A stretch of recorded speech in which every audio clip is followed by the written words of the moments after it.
তাকবীর, দিন ইসলাম, দিন ইসলাম। মোনাজাতের মাধ্যমে শেষ হলো মার্চ ফর গাজা কর্মসূচি। শনিবার বিকেল 3:45টার দিকে মোনাজাত শুরু হয়ে শেষ হয় 4টার দিকে।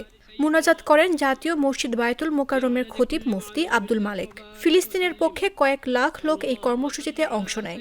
এর আগে পবিত্র কোরআন তেলাওয়াতের মাধ্যমে সোহরাওয়ার্দী উদ্যানে এই কর্মসূচির সূচনা হয়।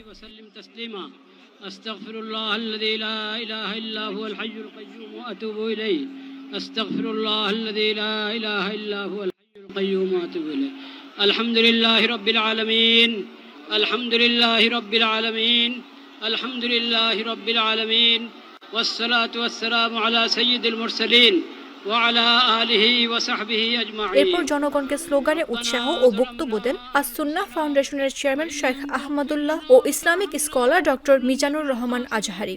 এ সময় মুফতি রেজাউল করিম আবরারের উপস্থাপনায় বক্তব্য দেন অনেকে। হালাত নিরাপত্তার অবস্থা খারাপ হওয়ার ক্ষেত্রে এদিকে মার্চ ফর গাজা কর্মসূচির ঘোষণাপত্র পাঠ করেন দৈনিক আমার দেশ সম্পাদক মাহমুদুর রহমান। এর আগে বেলা 2:30টার দিকে জনতার ঢল নামে সোহরাওয়ার্দী উদ্যানে প্রবেশ করে হাজার হাজার মানুষ। যারা এই মিছিল সমাবেশে উপস্থিত হয়েছেন তাদের পক্ষ থেকে, যারা আসতে পারেন নাই তাদের পক্ষ থেকে, বাংলাদেশের সকল স্তরের সকল জনগণের পক্ষ থেকে গাজায় ইসরায়েলের বর্বরোচিত হামলার প্রতিবাদে ফিলিস্তিনিদের সঙ্গে সংহতি প্রকাশ করতে বিকেল 3টায় রাজধানী ঢাকায় শুরু হয় মার্চ ফর গাজা কর্মসূচি। এতে সাধারণ জনতার পাশাপাশি অংশ নেবেন দেশ বরেণ্য আলেম ওলামা ও রাজনৈতিক নেতারা। আল আকসা মুসলমানদের হাতে ফেরত দেন, বাইতুল মাকদিস মুসলমানদের হাতে ফেরত দেন।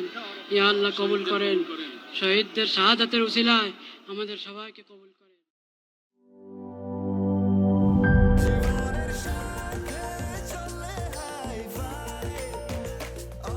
স্বাস্থ্যকর অল টাইম, সব সময় অল টাইম হেলদি লাইফ।